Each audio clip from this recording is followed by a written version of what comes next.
আবৃত্তি আলেখ্য। অংশগ্রহণে সৌম্যদীপ, দেবজিৎ, রোহিত, অর্চি, অনিকেত, আকাশ, শুভাশিস ও আমি ঋতিকা। এক বড় ঝড়কে পোষ মানিয়ে হাত পাখানান দিয়ে ঘরে এনেছি। দুরন্ত বন্যাকে কোণঠাসা করে একটি গেলাসে তাকে পান করেছি। সূর্যের পিঠে আমি হাত বুলিয়ে কিছু তার তেজ এনে আলো জ্বেলেছি। তারা ভরা বিশ্বকে অক্ষর করে ছোট এক বই লিখে পড়ে ফেলেছি। আমি ঝড়ের কাছে রেখে গেলাম আমার ঠিকানা। আমি কাঁদলাম, বহু হাসলাম, এই জীবন জোয়ারে ভাসলাম। আমি বন্যার কাছে, ঘূর্ণির কাছে রাখলাম নিশানা। ঝড়ের কাছে রেখে গেলাম আমার ঠিকানা।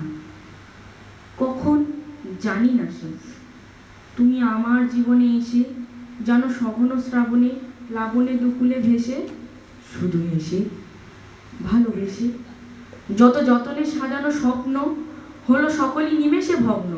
আমি দুর্বার স্রোতে ভাসালাম তরি অজানায় নিশানায়।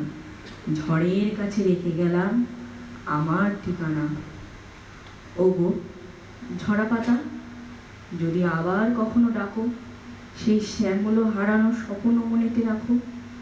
যদি ডাকো, যদি ডাকো, আমি আবার কাঁদবো, হাসবো, এই জীবন জোয়ারে ভাসবো। আমি বজ্রের কাছে মৃত্যুর মাঝে রেখে যাব নিশানা।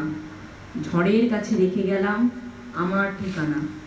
আমি ঝড়ের কাছে রেখে গেলাম আমার ঠিকানা। আমার ইচ্ছেগুলো প্রজাপতি হয়ে ঘাসে ঘাসে বনে বনে উড়িয়ে আর ফিরে। আমার মনের মতো ছোট এক ছেলে জাল দিয়ে পিছু পিছু ঘুরে আর ফিরে। ইচ্ছে ধরার স্বাদ জাল দিয়ে বেঁধে, তাই তার দিন গেল কেঁদে আর কেঁদে। আমার আরেকটা ইচ্ছা, তুমি তার নাও। তারও হাতে জাল ছিল, পরে জানলাম। আমার মনের মতো ছোট শিশুটিকে জাল দিয়ে বেঁধে ফেলে রেখে দিলে বুকে। মনকে ধরার স্বাদ জাল দিয়ে বেঁধে, তাই তার দিন গেল কেঁদে আর কেঁদে। এবার কান কাটার ছড়া। ছোটবেলায় দিদিমার কাছে শোনা মূল ছড়া।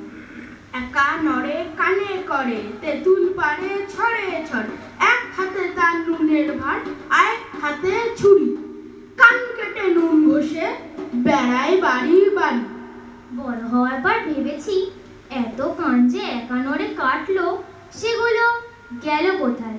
উত্তরে যা শুনেছি, কানপুরেতে একা নরের মস্ত বড় মকান, হরেক রকম কানে সে তা কানহারি দোকান। কান পাতলা সেখানে যায় কিনতে মোটা কান, কানে খাটো কিনে আনে লম্বা দেখে কান। কানা ঘুষো যা কিছু হয় যত কানা কানি, সব সেই একা নরে করেছে আমদানি। আহা করেছে আমদানি। তখন ওদের সৈন্য স্বাধীন মন্ত্রী ছিলেন ডানকান। হ্যাঁ, মন্ত্রী ছিলেন ডানকান। একবার কানপুরে এলেন কিনতে তার বাকান।